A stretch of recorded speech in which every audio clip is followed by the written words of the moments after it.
Hello and welcome to episode number 3 of Monday Motivation. So today I'm going to talk about this. I've been hinting around it for a little while now and I keep getting distracted, but it's the idea of depth versus width.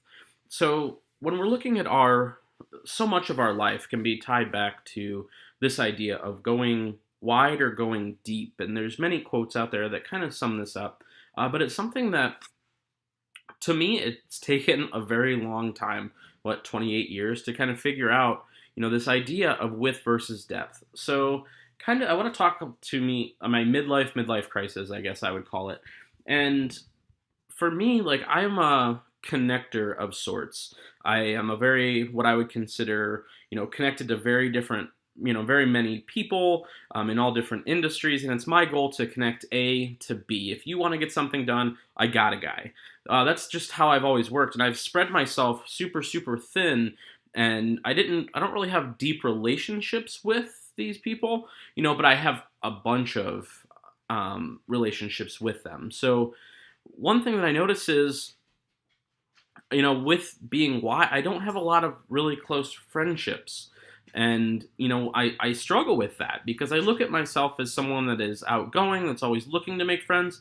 But my problem is I'm looking to make friends. I'm not looking to strengthen the relationships that I have. So, what I found was, especially when I switched careers and I wasn't around the same people every day, was, it was really eye-opening for me. And honestly, I felt very empty.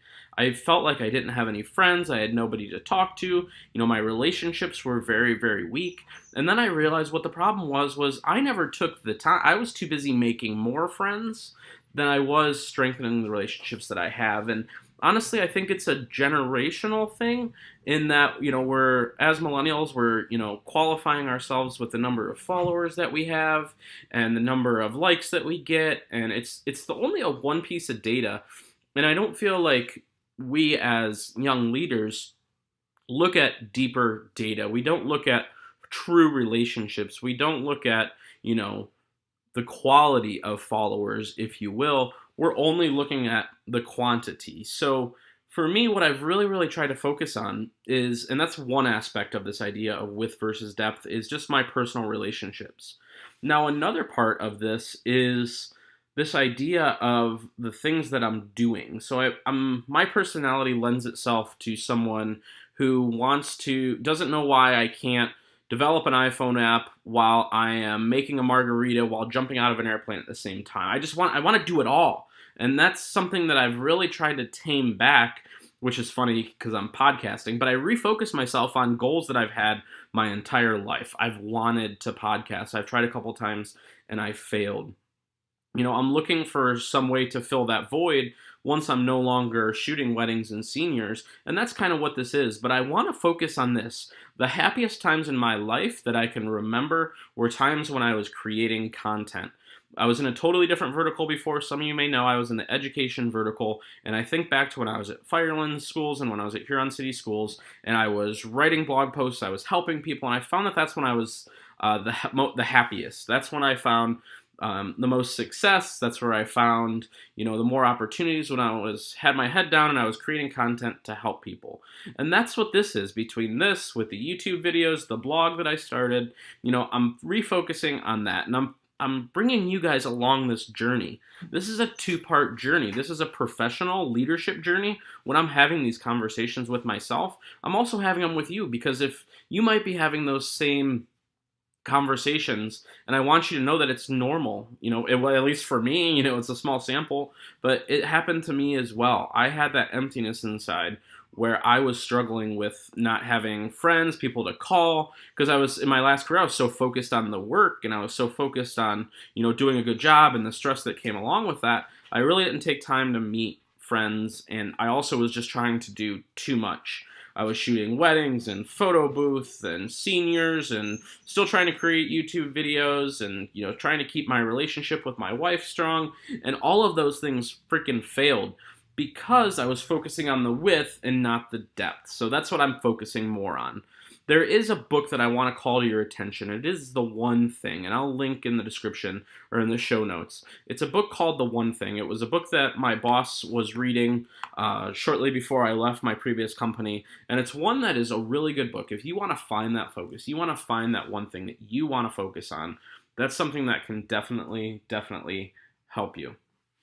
So, what am I doing to fix this? So, I haven't had to have, because of being in a one vertical in the education market, I haven't had to build relationships. They were relationships of people that I saw maybe every day, or it was a client and service relationship.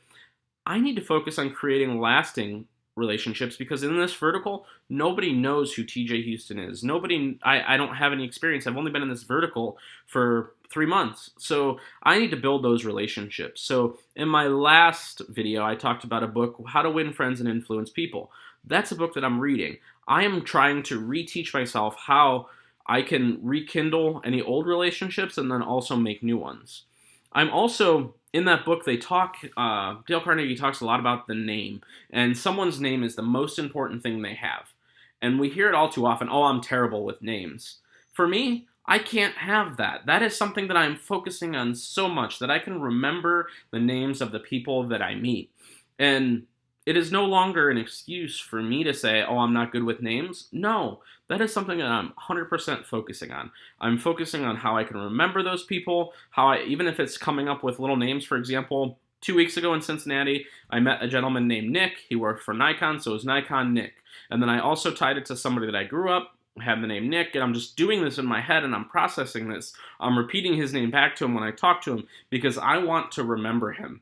Not just to remember his name, but because I do really want to build a relationship with Nick, because we're going to be going to the same areas, we're going to be going to the same conferences, we're going to be going to the same outings, supporting the same customers. So I want to build the strongest relationship that I can with him. And then also just keeping track of what's important to people and what they're into. For example, I met a gentleman named Scott from Canon last week. I know that he likes porters. I'm going to see him this week, so I'm going to go, when I land in Chicago, I'm going to go find a good porter, so when I see him, I can give him that porter, because I know that he likes porters. I want to make sure that I'm leaving a good impression on him, and he knows that if he needs anything, he can reach out to me. So those are kind of the things that I'm doing. I'm not taking I'm not good with names as an excuse. I'm really focusing on deep relationships. Really focusing on using social media tools and not automating them. I'm really trying my best to find focus on depth versus width.